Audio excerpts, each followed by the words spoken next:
Assalamu alaikum, урматтуу Дон Хабар YouTube каналыбыздын катталуучулары жана көрүүчүлөрү, саламатсыздарбы? 29 январь 2024 жыл Бишкек шаары 8:30-га карата курс валюталарды көрөбүз туугандар.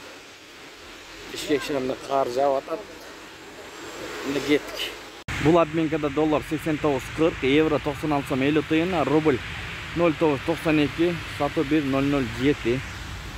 Жетиген доллар 89.40, евро 96 сом 80 тыйын, рубль 98,5 тыйындан алып 1 сомдон сатып атат. Казына акча алмаштыруу жайында доллар 89.40, евро 97 сом 20 тыйын, рубль 0.993.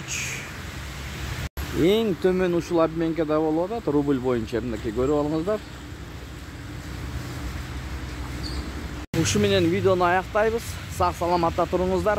Кечиңиздер көңүлдүү улансын. Сиздер менен канал автору Данияр болду. Ой пикир, комментарий калтырыңыздар. Тапкан акчаңыздарга береке берген болсун.